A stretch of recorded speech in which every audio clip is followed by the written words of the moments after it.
ஒரிஜினா மீண்டும் மீண்டும் இந்த மாதிரி பேசுறதுனால திருமாவளவன் அவர்களுடைய கட்டி வச்சிருக்கக்கூடிய இந்த கூட்டணி அப்படின்ற ஒரு விவகாரத்துல வந்து மிகப்பெரிய அளவுல ஒரு நெருக்கடி ஏற்படுது அப்படின்றத பார்க்க முடியுது. கட்சி தொண்டன் கடைமட்ட தொண்டன் தோரொட்டி அடிச்சு இன்னைக்கு ஒட்டுகிற சட்டமன்ற உறுப்பினருடைய அவலச்சூழலை தோலுரிக்கிற காட்சி எதற்கு? சிலருக்கு ஒரு முறையாவது எம்எல்ஏ ஆக வேண்டும் என்ற ஆசை. உண்மை தொண்டனுக்கோ எழுச்சி தமிழர் முதல்வராக அமர வேண்டும் என்கிறார். இதற்கு தடையாக இருக்கும் இரண்டாம் கட்ட தலைவர்களை எச்சரிக்கிறோம். பவர்ஃபுல் மீடியாவில் பெரிய ஆளாக விக்ரமன் தெரியுமா தெரியாதா? எங்க இந்த மாதிரி பிற்போக்குத்தனமான இரண்டாம் கட்ட தலைவர்கள் வருகிறவர்களை நசுக்குகிற வேலையை தொடர்ந்து செய்து வருகிறார்கள். அப்ப விக்ரமனே அப்படிதான் நசுக்கிறாங்க. ஆமா, தலைவர் கூட தான் நான் தொடர்ந்து பயணிக்க போறேன் அப்படின்ற விஷயத்தையும் ரொம்ப தெளிவா சொல்றாரு. இருந்தாலும் கூட அவர் சொல்றதுல ராங்கான ஒரு அழுத்தம் இல்லை அப்படின்றத பார்க்க முடியும். ஒரு தலைவருடைய கரத்தை பிடிச்சிட்டு எப்படியாவது மேல வந்துடும் நினைக்கிறேன். தப்பா இல்ல தவறுன்னு சொல்லுங்க. அவர் கொடுத்த நேற்று பேட்டில எல்லாத்துக்கும் விளக்கம் வந்து இனிமே என்ன விளக்கம் அழுத்தமா எப்படி சொல்லணும்? தன்னை முன்னிலைப்படுத்துவதற்காக கட்சிக்குள்ளேயே பேரம்லாம் பேசினாரு அப்படின்னு விமர்சனம் பண்றாங்க. ஆதாரம் வைக்க சொல்லுங்க பாப்போம். எனக்கு துணை பொதுச்செயலர் பதவி வேண்டாம், அந்த பதவியை வச்சு நான் மேடையில் ஏறும்போது மீடியா போச்சு என் மேல திரும்புது. மற்ற தோழர்களுக்கு வருத்தமா இருக்கும். 30 ஆண்டுகள் 35 ஆண்டுகள் வழக்குகளை வாங்கிய பெருமக்கள் இருக்காங்க. நான் எந்த தியாகம் செய்யாம இப்பதான் நான் வந்திருக்கிறேன். தயவு செய்து அந்த பதவியை நீக்கிட்டீங்கன்னா நான் கடைமட்ட தொண்டராக பணி செய்யணும். இதுக்கு மேல என்ன விளக்க வேணும்னு நீங்க நினைக்கிறீங்க? 21 அப்பாவி தொண்டர்கள் ஒரு மாவட்ட செயலாளர் மீதே வழக்கு தொடுக்கிறது என்றால் எந்த மாவட்ட செயலாளர் எந்த கட்சியிலாவது கைது செய்த வரலாறு உண்டா? கூட்டணி என்கிற பெயரில் காயடிக்கிற வேலையை தொடங்கி இருக்கிறது திராவிட முன்னேற்ற கழகம். போக்குவரத்து துறை அமைச்சராக இருந்த செந்தில் பாலாஜி பல்வேறு நபர்களுக்கு போக்குவரத்து துறையிலே வேலை வாங்கி தருவதாக பல மோசடிகள் நடந்தது நம்மளுக்கு தெரியும். அந்த மோசடிக்கு பின்னால் ஒளிந்திருக்கிற நபர் தான் இந்த சங்கீதாவுடைய கணவர். ஆதாரத்தோடு குற்றச்சாட்டு வைக்கிறார். பல பேரை ஏமாத்தி தின்ன கொடுத்த கூட்டம் இந்த சங்கீதா கூட்டம். அமைச்சர் மூர்த்தி இதுக்கு பின்னணியில் இருக்கிறாரு, போயிருக்கிறாரு. அண்ணன் திருமாவளவன் மீதும் மூர்த்தி மீது வழக்கு போடணுமா இல்லையா? கொடிக்கம்பங்கள் அனுமதி பெறாமல் நடக்கிறது. அப்ப அவங்க எல்லாம் நல்ல குடி, விடுதலை சிறுத்தைகள் வச்சு சாதி குடியா? எவ்வளவு பெரிய அறிவாளித்தனமா நீங்க சொல்லுங்க. எத்தனை தேர்தலில் இப்ப காயடிக்கப்பட்டிருக்கிறது விடுதலை சிறுத்தைகள். உள்ளாட்சி மன்ற தேர்தலில் எத்தனை பொறுப்பாளர்கள் பதவிக்கு வந்து கூட அந்த பதவியில உட்கார விடாம கூட்டணி தர்மத்தை திமுக மீறி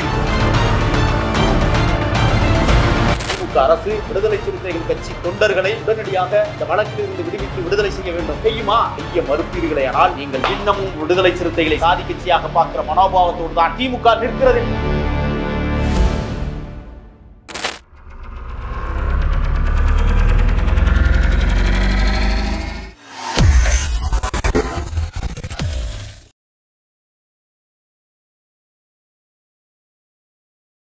ஐத்தமிழ் நேயர்களுக்கு வணக்கம். இன்றைய நேர்காணலில் நம்முடைய இருந்திருப்பவர் தமிழ் தேசிய ஆதரவாளரும் அரசியல் விமர்சகருமான திரு முகில் அவர்கள். அவரிடம் நடப்பு அரசியல் குறித்து விவாதிக்கலாம். வணக்கம். வணக்கம். எப்படி இருக்கீங்க? நலமா இருக்கேன். கடந்த முறை ஒரிஜினா அவர்களுடைய இந்த இடைநீக்கம் குறித்து பேசியிருந்தோம். பல்வேறு விஷயங்களை நீங்கள் ரொம்ப வெளிப்படையாகவே பேசியிருந்தீங்க. அடிமட்ட தொண்டர்களுடைய மனநிலை எப்படி இருக்குது அப்படின்றதையும் ரொம்ப தெளிவாக பேசியிருந்தீங்க. அது தொடர்பாக ஒரு கீழ்மட்டத்தில் இருக்கக்கூடிய ஒரு நிர்வாகியுடைய அந்த ஆடியோவும் நம்ம வெளியிட்டிருந்தோம்.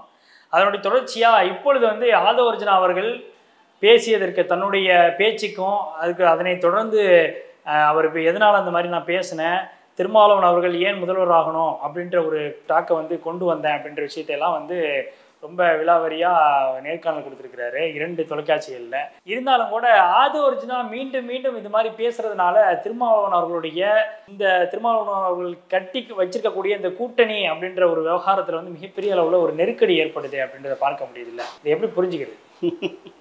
கொள்கை வெல்ல களமாடுவது, கோட்டையில் ஒரு நாள் குடியேற்றும் என்கிற தாரக மந்திரம் தமிழ்நாட்டு அரசியல் தளத்தில் தவிர்க்க முடியாத தலைவராக இன்றைக்கும் உயர்ந்து நிற்கிற எழுச்சி தமிழர் அவர்கள் பல்வேறு கால சூழல்களில் அவருடைய பேனாக்கள் ரத்தம் சிந்தும். அதனுடைய வெளிப்பாடுதான் நான் சொன்ன வாக்கியம். சாதாரணமானதல்ல. இன்றைக்கு மதுரையில் நடைபெற்றிருக்கிற கொடியேற்று விழா நிகழ்வு இதுவரை விடுதலை சிறுத்தைகள் கட்சியினுடைய கொடி 69 இடங்களில் வெட்டி சாய்க்கப்பட்டிருக்கிறது.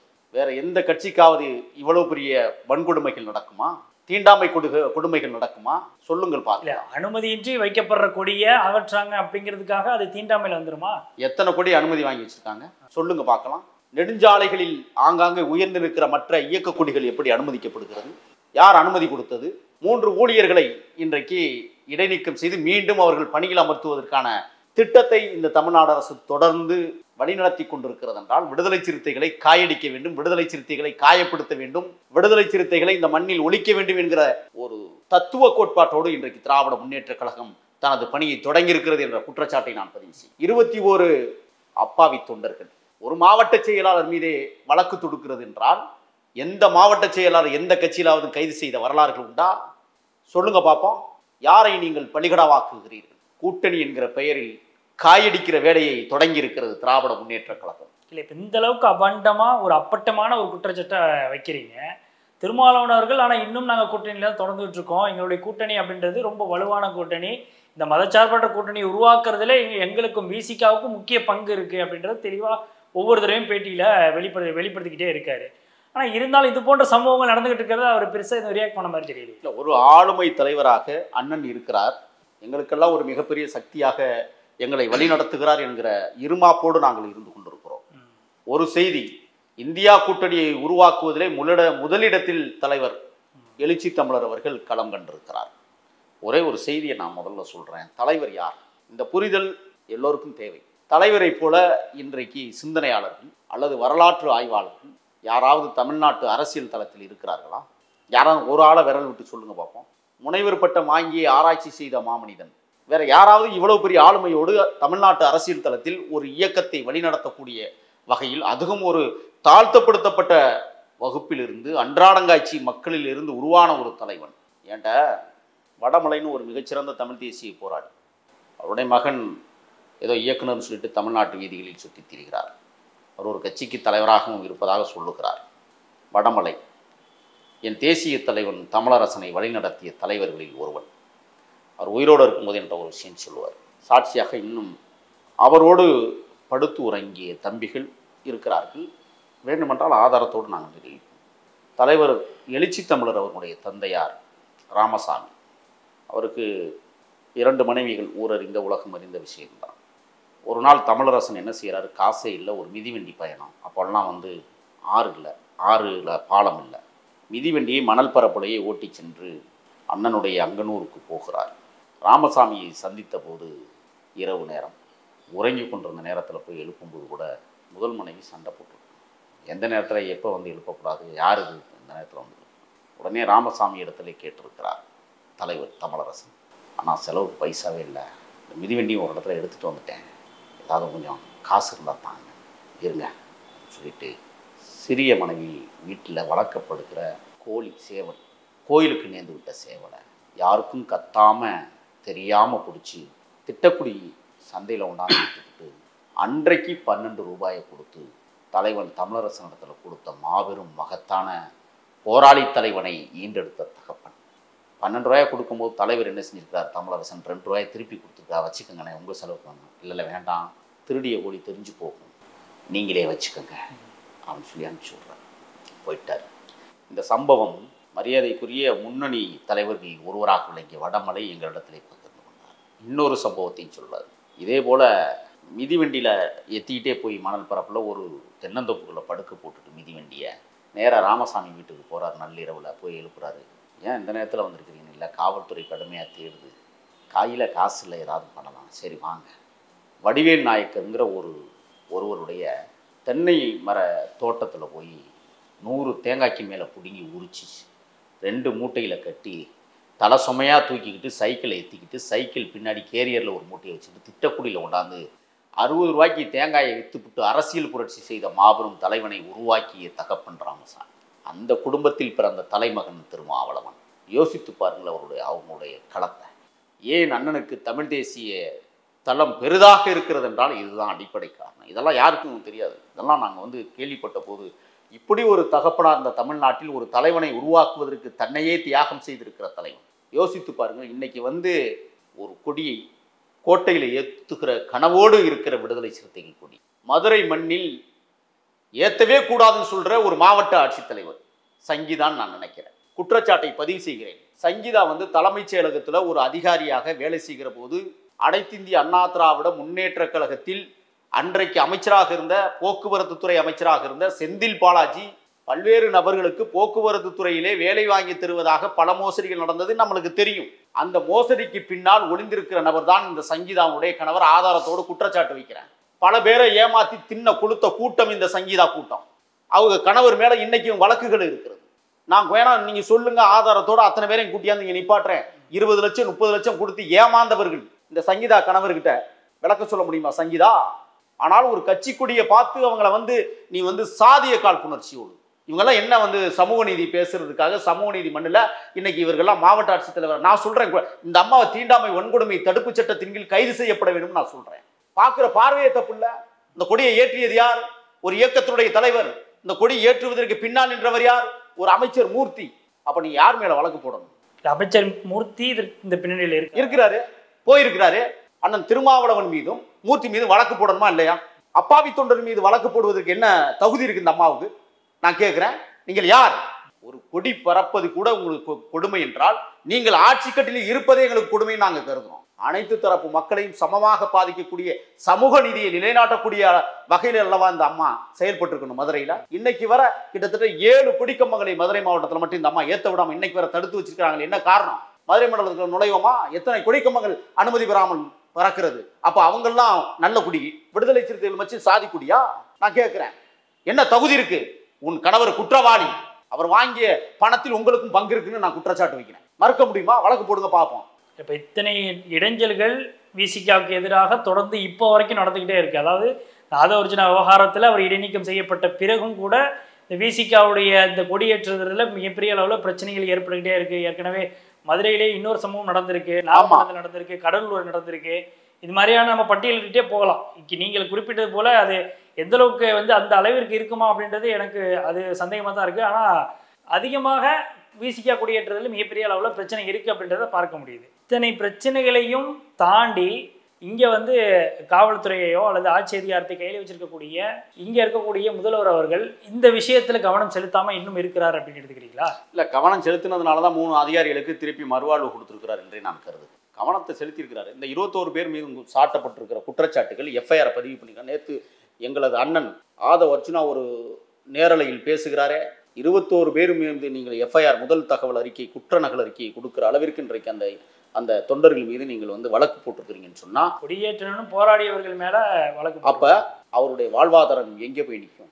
ஒரு வழக்கு வாங்கினா எவ்வளவு சிரமம் இருக்குங்கிறத உணர்ந்து பார்த்தா தான் அந்த மனிதனுக்கு தெரியும். நாங்கெல்லாம் பல வழக்குகளை பார்த்தவன். நான் சொல்லுகிறேன், இந்த 21 பேர் மீதும் இந்த தமிழ்நாடு அரசு உடனடியாக என்ன சொல்லப்பா, திமுக அரசு விடுதலை சிறுத்தைகள் கட்சி தொண்டர்களை உடனடியாக இந்த வழக்கில் இருந்து விடுவித்து விடுதலை செய்ய வேண்டும். அதான் நம்ம வைக்கிற கோரிக்கை. செய்யுமா? செய்ய மறுப்பீர்களே ஆனால் நீங்கள் இன்னமும் விடுதலை சிறுத்தைகளை சாதி கட்சியாக பார்க்கிற மனோபாவத்தோடு தான் திமுக நிற்கிறது என்கிற குற்றச்சாட்டை நான் பதிவு செய்கிறேன். அதை வச்சு நான் இன்னொன்று சொன்னார் தெரியுமா? நான் ஐபேக்ல வேலை செய்கிற போது திமுக எடுக்கிற நிலைப்பாடு எங்களுக்கு நன்றாகவே தெரியும்னு சொன்னார். என்ன சொன்னாரு? கடைசி நேரத்தில் 3 நாட்கள் நாமினேஷன் தாக்கல் பண்ணுகிற இறுதி நாட்கள்ல நாமினேஷன் தாக்கல் செய்யப்படக்கூடிய அந்த நோட்டிபிகேஷன் வர்ற நேரத்தில் கூட்டணியுடைய தேர்தல் தொடர்பாக எத்தனை சீட்டு கொடுக்கணும்னு சொல்லி பேசுவாங்க. நெருக்கடி கொடுத்து இவ்வளவுதான் இதுக்குள்ள வச்சுக்கோங்க. ஏன்னா அப்பதான் கட்சியை விட்டு கூட்டணியை விட்டு விலக மாட்டாங்க. எவ்வளவு பெரிய அறிவாளித்தனமா நீங்க வேலை சொல்லுங்க. எத்தனை தேர்தலில் இப்ப காயடிக்கப்பட்டிருக்கிறது விடுதலை சிறுத்தைகள் கட்சி. உள்ளாட்சி மன்ற தேர்தல் எத்தனை பொறுப்பாளர்கள் பதவிக்கு வந்தும் கூட அந்த பதவியில உட்கார விடாம கூட்டணி தர்மத்தை திமுக மீறி இருக்கிறது. நெல்லிக்குப்பத்தில் ஒரு பேரூராட்சியினுடைய துணைத் தலைவராக விடுதலை சிறுத்தைகள் கட்சியினுடைய பொறுப்பாளர் ஒருவர் வெற்றி பெற்று பேரூராட்சியினுடைய துணைத் தலைவராக போய் உட்கார முற்படுகிற போது திமுக அதை கைப்பற்றியதா இல்லையா? அப்புறம் என்ன கூட்டணி தருமா? சொல்லுங்க. திமுகவிற்கு நான் எதிரி அல்ல. திமுக செய்கிற செயல்களை நான் சுட்டி காட்டுகிறேன். நான் பெருந்தகை பேரறிஞர் அண்ணாவின் புத்தகங்களை படித்து வளர்ந்தவன். மாற்றான் தோட்டத்து மல்லிகைக்கு மனமுண்டு என்று மனம் பரப்பிய மாமன்னன் பிறந்த தமிழ்நாட்டில் நானும் வாழ்கிறேன் என்கிற பெருமையோடு இருக்கிறவன். இன்னைக்கு EVK இளங்கோவன் மரணமுற்றிருக்கிறார். எங்களது தாயக இயக்கமாக கருதக்கூடிய விடுதலை புலிகள் மீது பெரிய பெரிய குற்றச்சாட்டுகளை சுமத்தியவர் இளங்கோவன். அறிஞர் அண்ணா அவருடைய தந்தையார் EVK சம்பத்து திராவிட முன்னேற்ற கழகத்தை விட்டு பிரிகிற போது சொன்னார், தம்பி, சுவற்றில் அறையப்பட்டிருக்கிற ஆணி சிறிது பெயர்க்கப்பட்டாலும் அந்த சுவற்றிற்கு நன்றாக இருக்காது என்று சொன்னவர். அப்படிப்பட்ட ஆளுமை மிக்க திராவிட பேரியக்கத்தினுடைய சித்தாந்தவாதியாக திகழ்ந்த EVK சம்பத்தவருடைய புதல்வர் இன்றைக்கு மரணமுற்றிருக்கிற நேரத்தில் நாம் பேசிக் கொண்டிருக்கிறோம். அந்த மூத்தவருக்கு விடுதலை புலிகளின் சார்பாக தமிழர்களின் சார்பாக வீர வணக்கத்தை நாங்கள் உறுத்தாக்குகிறோம். எங்களுக்கு வருத்தம் இருக்கிறது நீங்கள் பேசிய பேச்சு இருந்தாலும் இந்த தமிழ் மண்ணில் நீங்கள் ஆற்றிய கடமையை நாங்கள் மதிக்கிறோம். மீண்டும் சொல்லுகிறேன், செம்மார்ந்த வீர வணக்கம். இப்படி நேசித்த திராவிட முன்னேற்ற கழகம். ராத்திரி அண்ணா சொன்னாங்களே, என்ன சொன்னாரு? நான் புத்தக வெளியீடு விழா கருணாநிதி உயிரோடு இருந்திருந்தால் நான் போய் அழைத்திருந்தால் வந்திருப்பார், விஜய் வந்திருப்பார், என் இதயமெல்லாம் நிறைந்திருக்கிற எங்கள் எழுச்சி தமிழர் வந்திருப்பார், மாபெரும் விழாவாக அது போற்றப்பட்டிருக்கும் என்கிற பதிவை அழகாக சொல்லியிருக்கிறார். அப்ப உங்களுக்கு என்ன காழ்ப்புணர்ச்சி? எதுக்காக காழ்ப்புணர்ச்சி? திமுக அழுத்தம் கொடுக்கல அப்படின்ற விஷயத்த ஒரு பக்கம் சொல்றாரு, இன்னொரு பக்கம் அமைச்சர் ஏவா வேலு அதுக்கு முன்பாக பேசியிருக்காரு. திருமாவளவன் அவர்கள்ட்ட வந்து இந்த நிகழ்ச்சி நீங்க கலந்துக்கிட்டீங்கன்னா பல்வேறு கூட்டணி சம்பந்தமா வந்து பல்வேறு விமர்சனங்கள் வந்து கடுமையா வைப்பாங்க அப்படின்னு பேசியிருக்காரு அப்படின்றதையும் சேர்த்து சொல்றாரு. ஏவா வேலுக்கு உண்மையா பிரஷர் கொடுத்துருக்காங்களா? இல்ல, ஏவா வேலு பேசியிருக்கிறார். அது பிரஷர்னு சொல்ல முடியாது. பிரஷர் கொடுக்குற அளவுக்கு எழுச்சி தமிழர் தரந்தாழ்ந்து போகல. அவர் எவ்வளவோ விஷயங்களை பார்த்தவர். அவருக்கு போய் பிரஷர் கொடுத்து தான் அவர் அழுத்தணுங்கிறது கிடையாது. அவங்களுடைய கருத்தியலை சொல்லி இருக்கிறார்கள். அது வருஷம் அதை தெளிவா சொல்றாங்க. என்ன சொல்றாங்க? ஏவா வேலு பேசியிருக்கிறாரு, கலந்துக்க வேண்டாம், அதனால கூட்டணி தருமோ கேள்விக்குறியாகும் சொல்லியிருக்கிறாரு. இதுல என்ன கூட்டணி தரும்? இப்ப நான் கேட்கிறேன், எழுச்சி தமிழர் அவர்கள் அங்கே போகாமலேயே அவரை பற்றி பேசி கொண்டிருக்கிறோமே, மிகப்பெரிய அரசியலாக்கப்பட்டதே, கலந்து கொள்ளாமலே அரசியலாக்கப்பட்டதே. அவர் கலந்திருந்தா அந்த மேடை பேச்சு, அந்த மேடையில விஜய் அவர்கள் பேசியதும் ஆதவர்ஜுனா அவர்கள் பேசியதும் வந்து அவர் முன்னாடி வச்சு பேசுறது இன்னும் பூதாகரமாயிருக்கும்ல. இல்ல, தலைவர் எழுச்சி தமிழர் அங்க வந்திருந்தா அந்த பேச்சுக்கு இடம் இல்லையா? இல்ல, விஜய் என்ன சொன்னாங்க? எங்க இருந்தாலும் மன்னன் இங்குதான் அவர் மனநிலையில் இருப்பார்னாரு. அங்கே இருந்திருந்தா அந்த பேச்சுக்கு இடம் இல்லை. இல்ல, ஆதவர்ஜுனா அவர்களும் அதை பேச வேண்டிய தேவையில்லை. இல்ல, வேங்கை வயல் விவகாரத்துல இன்னைக்கு அம்பேத்கர் அவர்கள் உயிரோடு இருந்திருந்தால் வெக்கி தலை குனிஞ்சிருப்பான்னு சொல்லி விஜய் சொல்றாருல்ல. ஆமா, அந்த விஷயத்தை திருமாவளவர்கள் இருந்திருந்தா சொல்லியிருக்க மாட்டாரா? நிச்சயமா சொல்லி அண்ணன்ட்ட அறிவுறுத்து, அண்ணா வேங்க வயலை காப்பாற்ற வேண்டிய பொறுப்பு உங்களுக்கு இருக்கிறது, உங்கள் பின்னால் நாங்கள் இருக்கிறோம்னு பேசியிருப்பார். ஏன் பேசியிருக்க கூடாது? நான் கேட்கிறேன், வேங்க வயலுக்கு விடுதலை சிறுத்தைகளை போல யாரும் போராடியதில்லை. அத்தனை எம்எல்ஏக்கள் அங்க போய் கிடந்தாங்க. 3 கட்ட போராட்டங்கள் அங்கே நடந்தது. புதுக்கோட்டையில வேங்க வயலே தலைவர் போய் மருத்துவ முகாமை நடத்தி வச்சுட்டு வந்தாங்க. என்ன செய்யல? ஆனால் ஆளுங்கட்சி காதுகளில் விழுந்ததா? அதிகார மமதையிலும் அதிகார பீடத்திலும் இருப்பதால் இவர்கள் செய்கிற செயல்பாடு கேள்விக்குறியாக்குறத. நான் சொல்றேன் இன்னொன்னு, அண்ணன் திருமாவளவன் ஒரு மேடையில முதலமைச்சர் இருந்தால் அண்ணன் திருமாவளவனை கட்டி ஆற தழுவி விளம்பரப்படுத்திக் கொள்கிறார்கள். எழுச்சி தமிழரை வச்சு விளம்பரம் தேடிக் கொள்ளுகிறார்கள். இதுதான் உங்களுடைய வேலை திட்டமாக இருக்கிறது. நானும் தம்பி திருமாவளவன் ஒன்றாக இருக்கிறோம், கட்டிப்பிடித்து அரவணைத்துக் கொள்கிறோம். இதெல்லாம் ஏமாற்று வேலை. நாம் எச்சரிக்கையாக இருக்க வேண்டும். லட்சம் விடுதலை சிறுத்தையினுடைய தொண்டர்களுக்கு தெரியும். மதுரையில் அண்மையில ஒரு ஆடியோ ரிலீஸ் ஆனிச்சு, கவனிச்சிருப்பீங்கன்னு தெரியும். அடிமட்ட தொண்டன் கதறுகிறான். எதனால? ஏன் உங்களுக்கு சொல்றேன், அடிமட்ட தொண்டன் இன்னைக்கு அண்ணன் ஆதவர்ஜுனா அவர்கள் 2ஆம் கட்ட தலைவர்கள் திமுகவினுடைய அனுதாபிகள்ட்ட. அதான் உண்மை. நான் திருப்பியும் சொல்றேன், ஆணித்தரமா சொல்றேன், திமுகவிற்காக வேலை செய்கிற சட்டமன்ற உறுப்பினர்களாகத்தான் இங்கே விசிகாவில் இருப்பவர்கள் இப்பொழுது இருக்கிறார்கள். தலைவர் பேச்சை அவர்கள் முழுமையாக நம்பவில்லையோ என்கிற எண்ணம் எனக்கு ஓடுகிறது, என் மனதில் ஓடுகிறதை நான் உங்களிடத்தில் பதிவு செய்கிறேன். அப்படி வந்து ஆதவர்ஜுனா அவர்களை நீக்க வேண்டும் அப்படின்னு சொல்லி இங்க இருக்கக்கூடிய நீங்க சொல்ற அந்த துணை பொதுச் செயலாளர்களோ அல்லது வந்து சட்டமன்ற உறுப்பினர்களோ சொல்லியிருந்தாங்க அப்படின்னா, அப்போ விசிகா யார் தலைமையில செயல்படுது அப்படின்ற கேள்வி வரும்ல. அப்ப திருமாவளவன் அவர்கள்ட்ட அந்த ஆளுமை இல்லையா? அப்ப நீங்க சொல்ற திமுக பிரஷர் இல்லைன்னா இங்க திமுக பிரஷர் மறைமுகமா இருந்திருக்கு அப்படின்னு. கண்டிப்பா 100%. இப்ப இந்த சட்டமன்ற உறுப்பினர்கள் விசிகாவில் இருக்கிற மற்றவர்கள் போய் அழுத்தம் கொடுக்குறாங்க. அது 100% உண்மை. அதில் தலைவர் வந்து அழுத்தம் கொடுத்தாலும் அது கேட்குற இடத்துல அவர் இல்லை. அவர் நடுநிலையோடு செயல்படக்கூடியவர். அதான் ராத்திரி அண்ணன் ஆதவர்ஜுனா சொன்னாங்க, தரம் பார்த்து எடை போட்டு தகுதி பார்த்து பேசக்கூடிய தலைவனை நான் அடைந்திருக்கிறேன்னு சொன்னார். இதுக்கு மேல என்ன வேணும்னா நாங்களும் அதைத்தான் நினைக்கிறோம். இப்ப நான் ஒண்ணு கேட்கிறேன், விடுதலை சிறுத்தைகள் கட்சியிலிருந்து ஆதவர்ஜுனாவை தற்காலிகமாக நீக்கி வைத்திருக்கிறார் தலைவர். வேற யாரும் நீக்க முடியாது. எந்த தகுதி இல்லை வேற யாரும் நீக்கிறதுக்கோ. நான் கேட்கிறேன், நீக்கிய இடைநீக்கம் செய்யப்பட்ட ஒரு துறை பொதுச் செயலாளரை 2ஆம் கட்ட தலைவர்கள் அத்தனை பேரும் போய இதுவரை மீடியா வெளிச்சத்திற்கு வராத முகங்கள்லாம் பேசிக் கொண்டிருக்கிறார்கள். ஏன்? யாரை பற்றி பேசுகிறார்கள்? ஆதவர்ஜுனாவை பற்றி பேசுகிறார். என்ன பேசுவதற்கு உரிமை இருக்கிறது? ஏன் பேச வேண்டும் சொல்லுங்க. இல்ல, தன்னை முன்னிலைப்படுத்துவதற்காக கட்சிக்குள்ளே பேரம்லாம் பேசினாரு அப்படின்லாம் விமர்சனம் பண்றாங்களே. ஆதாரம் வைக்க சொல்லுங்க பார்ப்போம். அதான் அண்ணன் சொல்றாங்க, அண்ணா எனக்கு துணை பொதுச் செயலர் பதவி வேண்டாம், அந்த பதவியை வச்சு நான் மேடையில் ஏறும்போது மீடியா போகுது என் மேலே திரும்புது, மற்ற தோழர்களுக்கு அது வருத்தமாக இருக்கும். 30 ஆண்டுகள் 35 ஆண்டுகள் வழக்குகளை வாங்கிய பெருமக்கள் இருக்காங்க. நான் எந்த தியாகம் செய்யாமல் இப்போ தான் நான் வந்திருக்கிறேன். தயவுசெய்து அந்த பதவியை நீக்கிட்டீங்கன்னா நான் கடைமட்ட தொண்டராக பணி செய்யணும். இதை விட நான் ஒரு ஸ்ட்ராட்டஜிஸ்டாவே நான் தொடர்றேன் அப்படின்ற மாதிரி சொன்னார். இதுக்கு மேலே என்ன விளக்க வேணும்னு நீங்கள் நினைக்கிறீங்க? அப்போ உங்களுக்கு என்ன காழ்ப்புணர்ச்சி இருக்கிறது என்றால், இப்போ வந்தவன் மேடையில் ஏறி அழகு பார்க்குறானே, இப்போ வந்தவனா அண்ணன் கட்டி பிடிச்சி முத்தம் கொடுக்குறாரு. எவ்வளவு பொறாமைகள். இந்த ஆலூர் ஷானவாஸ்னு ஒருத்தர் இருக்கிறார், சட்டமன்ற உறுப்பினர். நான் கேட்குறேன், ஆலூர் ஷானவாஸ்க்கு சவால் விடுறேன், நீங்கள் எத்தனை பேருக்கு இங்கே வேலை வாங்கி கொடுத்துருக்கீங்க உங்கள் தொகுதியில்? உங்கள் தொகுதிக்கு செய்த நலத்திட்டங்கள் என்ன? எத்தனை விடுதலை சிறுத்தைகளை நீங்கள் முன்னேற்ற பாதையில் அழைத்து செல்கிறீர்கள்? ஒரு தலைவன் அப்படி தட்டு தடுமாறி இன்றைக்கும் ஒரு ஆள் உழைச்சிட்டு இருக்கிறாங்க அந்த கட்சியில. யாருங்க உழைக்கிறா அந்த மாதிரி? தூங்குறதுக்கு நேரம் இல்லை அந்த தலைவனுக்கு. எனக்கு தெரியும், நான் பக்கத்துல வந்து பார்த்துட்டு இருக்கேன். 4 மணி நேர தூக்கமே அபூர்வம். மகிழுந்திலேயே தூங்கிக்கிட்டு போற அவல சூழல். மகிழுந்திர போகும்போதே உணவெடுக்கிற சூழல். நான் கேட்கிறேன், எந்த சட்டமன்ற உறுப்பினரா இந்த மாதிரி உழைக்க தயாரா? உங்களுக்கு எதுக்கு பதவி? எதற்காக தலைவர் உங்களை நியமித்தார்? எதுக்காக உங்களை வெற்றி பெற வைத்தார்? யாருக்காக வெற்றி பெற வைத்தார்? ஒரு கடைமட்ட தொண்டை ஒவ்வொரு தொகுதியிலையும் கதறிக்கிட்டு இருக்கிறாங்க. நான் கூட்டிய கொண்டே காட்டுறேன். விழுப்புரம் தொகுதியிலிருந்து கடந்த வலையொலி தளத்தில் நான் பேசிய பேச்சிற்கு 100கணக்கான அழைப்புகள் எனக்கு வந்திருக்கு. இன்னைக்கு சுவரொட்டிகள் ஒட்டி காட்டுறேன். ஏன்னா இதை நான் இந்த சட்டமன்ற உறுப்பினர்களை அவமானப்படுத்தணும் அப்படிங்கிற நோக்கத்திற்காக இல்லை. உங்களுடைய செயற்பாடுகள் எதுவுமே இல்லைங்கிற மனக்குமுறலோடு பேசுகிறேன். ஒரு தலைவன் உங்களை நியமித்திருக்கிறார். 4 சட்டமன்ற உறுப்பினர்கள் வெற்றி பெற்றதற்கு பிறகு அந்த 4 பேரை அழைச்சிட்டு போய் அம்பேத்கர் மணிமண்டபத்தில் நான் ஜெயிச்சண்டா என்று அம்பேத்கர் மணிமண்டப வாசலில் அம்பேத்கரை பார்த்து பேசுகிறது போல அமைந்ததே. எவ்வளவு இளைப்பாறுதல் அந்த இளைப்பாறுதல். அதை அடைவதற்கு எவ்வளவு பயணம், எவ்வளவு கரடுமுரடான பாதைகள், எவ்வளவு பெரிய போராட்டம், எவ்வளவு பெரிய வழி. தன்னையே தியாகம் செய்து கொண்டு தன் வாழ்க்கைக்கு கூட எந்த ஒரு துணையும் தேடாமல் இந்த மண்ணில் போராடி கொண்டிருக்கிற ஒரு தலைவன் 4 பேரை உருவாக்கி இருக்கிறான்னா அந்த 4 பேர் எப்படிங்க வேலை செய்யணும்? நெருப்பு மாதிரி நிற்கணும். உங்களுக்கு அதிகாரம் 4 பேருக்கு கையில் கொடுக்கப்பட்டிருக்கிறது.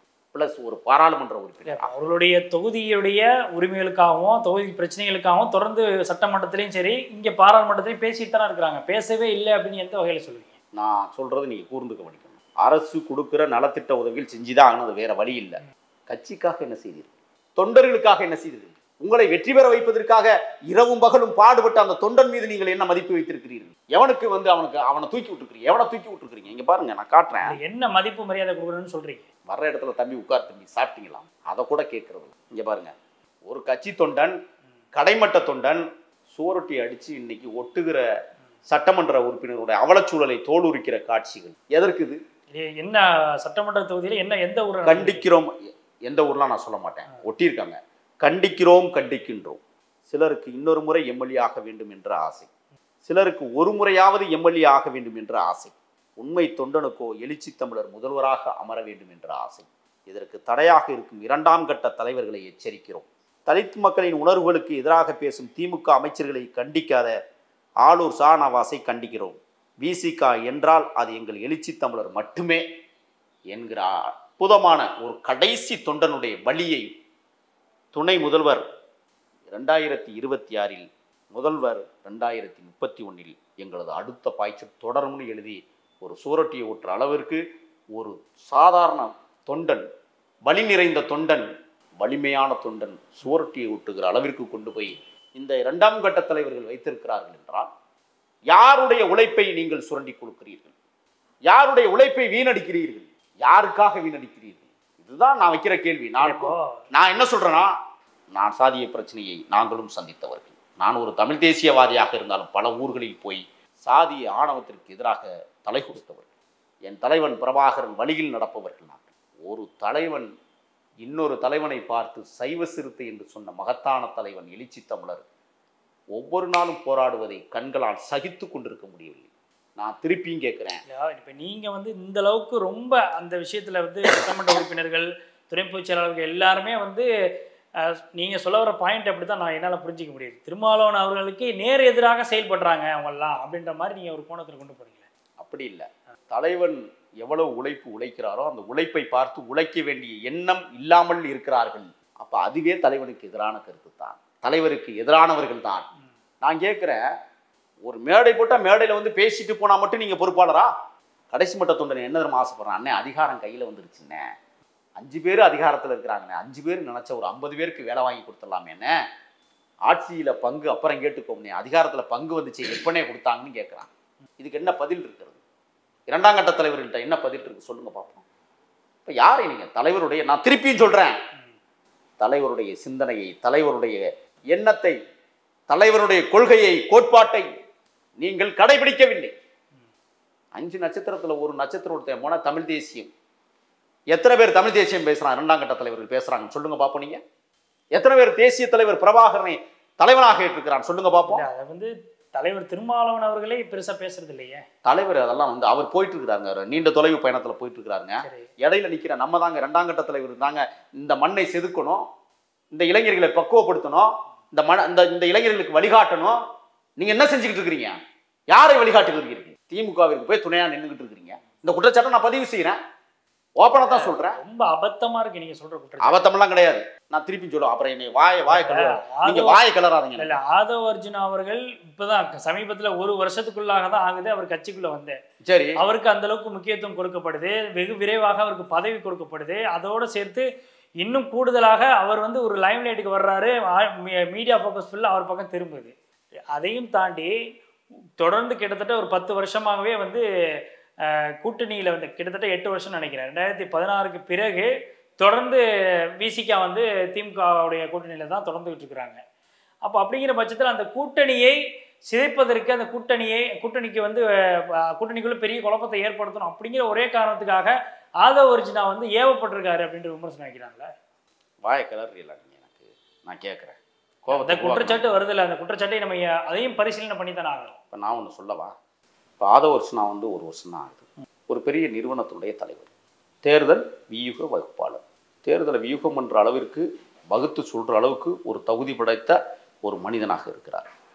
கடந்த சட்டமன்றத்தை அவரே சொல்கிறார், 2013 நான் திமுகவிற்கு தோற்றுப்போன திமுகவிற்கு 40 தொகுதியிலும் வெல்ல வேண்டும் என்று சொல்லுகிற அளவிற்கு என் கண்ணுக்கு எட்டிய தூரம் எதிரிகளே இல்லை என்று சொன்ன ஜெயலலிதாவை அடக்குவதற்கு நீங்கள் தேவைப்படுகிறது என்று திமுக பயன்படுத்தியதா இல்லையா?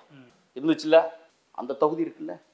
ஒரு தேர்தல் வியூக வகுப்பாளர் எப்படியெல்லாம் வகுத்து இந்த இயக்கத்தை வழிநடத்துவதற்கு தலைவனுக்கு உதவியாக, தலைவருடைய கட்டளைக்கு எவ்வாறு செயல்பட வேண்டும் என்பதற்காக ஒரு நிறுவனத்தை வழிநடத்தி அந்த நிறுவனத்தின் மூலமாக விடுதலை சிறுத்தைகளை அடுத்த கட்ட பாய்ச்சலுக்கு அழைத்து செல்லுகிற பக்குவமும் துணிவும் அவர்கிட்ட இருந்ததுனால அவருக்கு துணை பொதுச் செயலாளர் பதவி கொடுக்குறாங்க. இதில் என்ன தப்பு கண்டுபிடிச்சிங்க? நான் கேட்குறேன், புதிய இளைஞர்கள் வருகிறார்கள், வர வேண்டாம்னு சொல்லிட முடியுமா? இல்லை, பல அதே கட்சியில் நீங்கள் சொல்கிறது மாதிரி ஆண்டாண்டு காலமாக உழைச்சவர்கள் நிறைய பேருக்கு உரிய அங்கீகாரமே இல்லாமல் இருக்கு. அப்படிங்கிறப்போ இப்போ நேற்று வந்தாலும் அது பணத்தின் மூலமாக பெறப்பட்டதா அப்படின்ற ஒரு கேள்வி ஒன்று வைப்பாங்கல்ல. பணம், நான் ஒன்று சொல்கிறேன், வேலை செஞ்சோம்னா பதவி வருங்க. நான் சொல்கிறேங்க, அது தலைவருக்கு தெரியுங்க. எழுச்சி தமிழருக்கு தெரியாமலாம் இவருக்கு துணை பொதுச் செயலாளர் பதவி கொடுக்காம இல்லை. நான் கேட்குறேன், அதே விடுதலை சிறுத்தைகள் கட்சியில் ரஜினிகாந்த் என்கிற ஒரு வழக்கறிஞர் தெரியுமா உங்களுக்கு? அவருக்கு வந்த உடனே துணை பொதுச் செயலாளர் பதவி கொடுத்தாங்க. எந்த அடிப்படையில் கொடுத்தாங்க? கடந்த காலத்தில் அவர் ஆற்றிய பணிகள், கடந்த காலத்தில் அவர் மக்களுக்கு நின்ற பணிகள், இளவரசன் திவ்யாவுடைய பிரச்சனையை தூக்கி நிறுத்துகிற அளவிற்கு உயர்நீதிமன்றத்தில் கடுமையாக போராடிய மனிதர் ரஜினிகாந்த். அது சாதாரணமான போராட்டம் அல்ல. கடைசியாக இளவரசனை இழந்தோம், அது வேற. அவர் ஆற்றிய பங்களிப்பு, அதுக்கு மரியாதை கொடுக்கணுங்கிறதுக்காக இவருக்கு துணை பொதுச் செயலாளர் பதவி கொடுத்தாங்க. யாராவது அதை பற்றி பேசுனீங்களா? இவருக்கு கொடுத்தா என்ன பட்டுக்குது உங்களுக்கு? இவர் என்ன சும்மா வந்தாரா? காசு இல்லைங்க, கடமையாற்ற பணியாற்ற வந்தார். அவரை கொச்சப்படுத்துறதே வேலை. நான் கேட்குறேன், விடுதலை சிறுத்தைகளில் இன்னொரு ஆளுமை இருந்தார் தெரியுமா உங்களுக்கு? பவர்ஃபுல் மீடியாவில் பெரிய ஆளாக வந்தார், விக்ரமன் ஒருத்தர். தெரியுமா தெரியாதா? தெரியும். எங்க இப்போ அவர் எங்க? இந்த மாதிரி பிற்போக்குத்தனமான 2ஆம் கட்ட தலைவர்கள் வருகிறவர்களை நசுக்குகிற வேலையை தொடர்ந்து செய்து வருகிறார்கள். அப்போ விக்ரமனே அப்படிதான் நசுக்கிறாங்க. ஆமாம், நான் தான் குற்றச்சாட்டு வைக்கிறேனே. எங்கே போனார் அவர்? பிக் பாஸ்க்கு போனதுக்கப்புறம் அவர் எங்கே போனாருன்னே தெரியலையே. வெளியில் வந்ததுக்கப்புறம் பிக் பாஸ்ல வெற்றி பெற்று தோல்வியுற்று, அதாவது 2ஆம் இடத்துக்கு வந்ததுக்கு பிறகு கூட ஒரு பெரிய ஃபோக்கஸ் அந்த விக்ரமன் மீது இருந்தது. எழுச்சி தமிழர் வழி நடத்துகிறார் என்கிற ஃபோக்கஸ் எங்க? நான் சொல்லவா, நான் ஒரு தமிழ் தேசியவாதி. நானே விடுதலை சிறுத்தைகள் கட்சி அலுவலகத்துக்கு பல முறை போவேன் வருவேன். என்னையே காயப்படுத்தினார்கள், என்னையே களங்கப்படுத்தினார்கள். என் மூளைக்கு எட்டினது என்ன தெரியுமா? ஒரு நல்ல தலைவனை அடையாளம் கண்டிருக்கிறோம், அந்த தலைவனின் கட்டை விரலை பிடித்தாவது நாம் மேலே எழுந்து இந்த மக்களுக்கான கடமையை நாம் செய்ய வேண்டும் என்கிற பக்குவத்தோடு போன என்னையே அங்கே உள்ள சேர்க்க விடாமல் எவ்வளவோ குற்றச்சாட்டுகள் என்பது. அதெல்லாம் நான் சொல்ல விரும்பலை.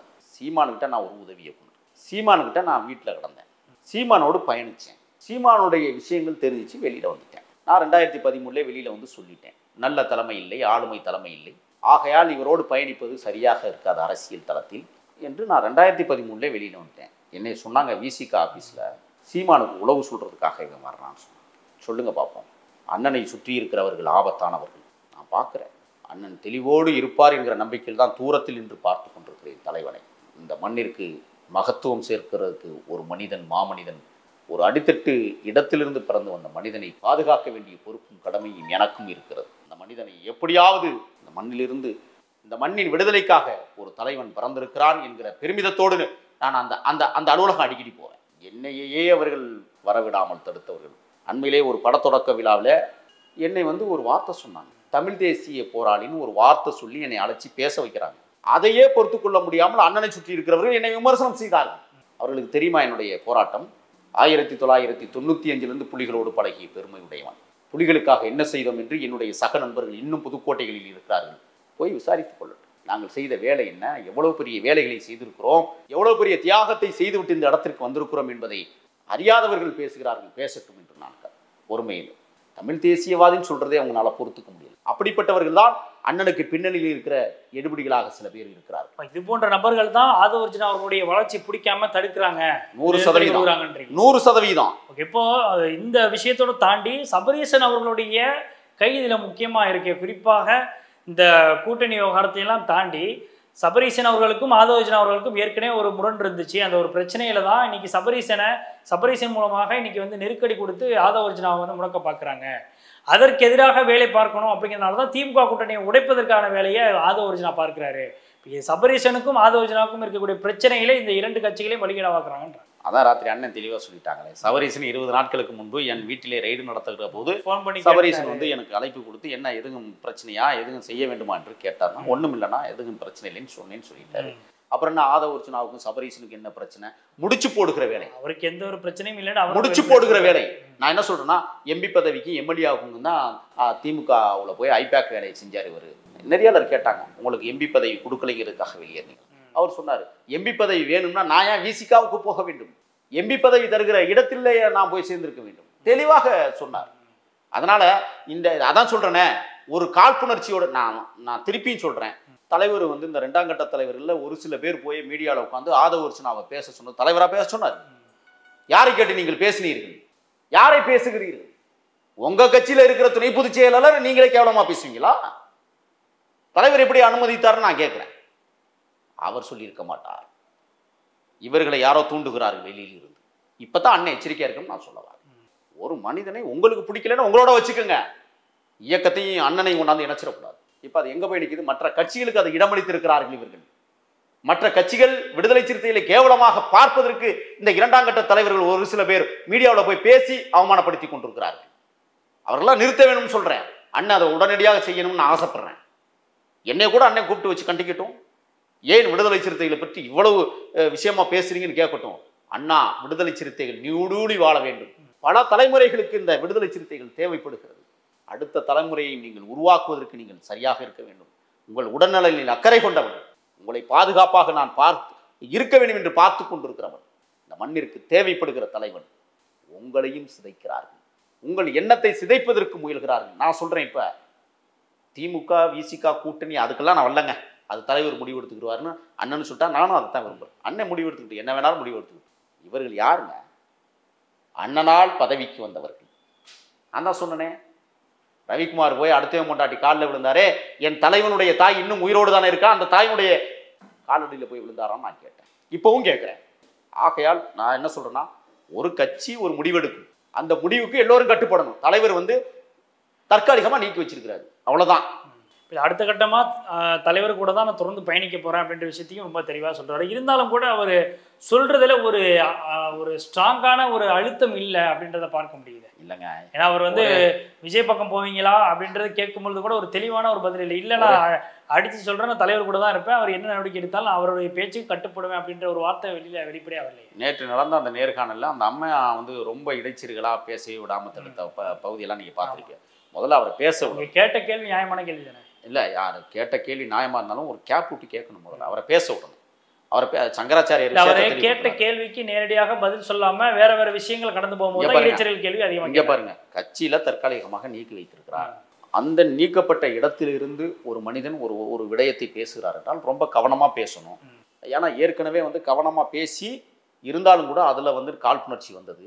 இதுலையும் பாருங்க, எங்கேயாவது ஓட்ட கிடைக்குமான்னு உட்கார்ந்து யோசிச்சு குறிப்பு எடுத்துக்கிட்டு இனிமே மீடியாவில் வந்து இந்த 2ஆம் கட்ட தலைவர்களை ஒரு சில பேர் வந்து பேசுவதற்கு வாய்ப்பு இருக்கு. நான் என்ன சொல்றேன்னா, ஒரு மனிதன் அவர் வளரணும்னு நினைக்கிறாரு, ஒரு தலைவருடைய கரத்தை பிடிச்சிட்டு எப்படியாவது மேலே வந்துடும் நினைக்கிறாரு. தப்பா இல்லை தவறுன்னு சொல்லுங்க. அவர் கொடுத்த நேற்று பேட்டியில எல்லாத்துக்கும் விளக்கம் வந்துருச்சு. இனிமே என்ன விளக்கம் அழுத்தமா எப்படி சொல்லணும்? காலை வச்சு அமுக்கணுமா? ஏதாவது பட்டனா சொல்லுங்க. மென்மையான போக்கு. அவர் வந்து சொல்லிட்டாரு, எனக்கு தலைவன் திரும்ப, நான் அவர் பின்னால்தான் நிற்பேன்னு சொல்லிட்டார். இதுக்கு மேலே என்ன வேணும் உங்களுக்கு? வேற என்னத்தை எதிர்பார்க்குறீங்க? நிச்சயமா அது எப்படி எந்த கோணத்துல ஒரு அடுத்த கட்ட அரசியல் நகர்ந்து போகுது அப்படின்றத நம்ம பொறுத்துட்டு தான் பார்க்கணும். எங்களுடைய சேனலுக்கு வந்து நேர்காணல் தெரிவிக்க நன்றி.